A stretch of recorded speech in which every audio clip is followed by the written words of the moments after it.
Le parcours d'un Français d'origine russe nous a été livré par Alexandre Mourantsev dans son roman autobiographique 60 ans pour réaliser un rêve. Dans son interview, il va nous parler de 3 sujets: la genèse du livre, le parcours de vie et l'intégration.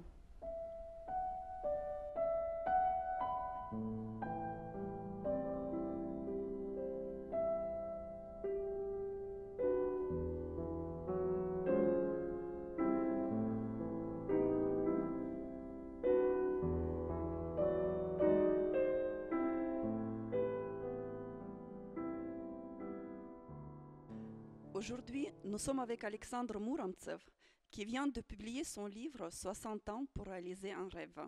Ce roman autobiographique parle de sa vie constituée, entre autres, d'aller-retour entre 2 cultures.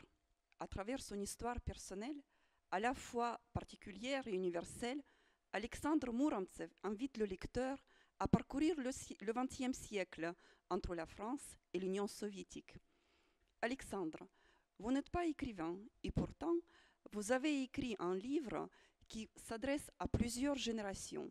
Il parle en effet de notre rapport au monde, de nos choix et des conséquences de nos actes, de l'identité, des racines, bref, des choses universelles.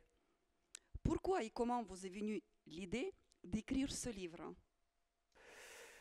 L'idée m'est venue après avoir fait plusieurs séjours en France. Lorsque je venais, je rencontrais des amis qui m'y ont fait penser. Ils m'ont persuadé que le récit que j'en faisais pouvait intéresser non seulement mes proches, mais également de nombreuses personnes ne me connaissant pas. Mais au début, je ne pensais faire qu'un genre de journal que je relaissais à mes enfants. Dans votre livre, vous relatez des événements très précis. Comment ceux-ci ont pu rester dans votre mémoire? Avez-vous pris des notes durant votre vie?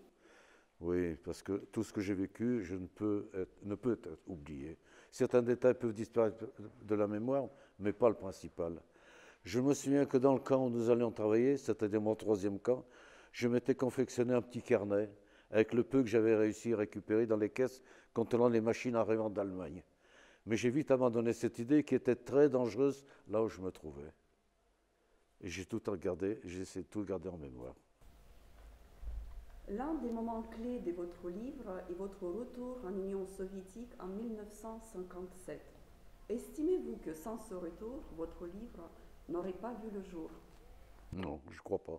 Je crois que si je n'étais pas retourné en Russie, en Union soviétique, je n'aurais jamais écrit ce livre.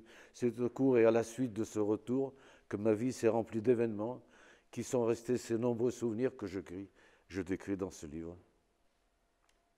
Votre livre est-il seulement un moment autobiographique ou peut-être une incitation pour chacun à parler de ses expériences de vie?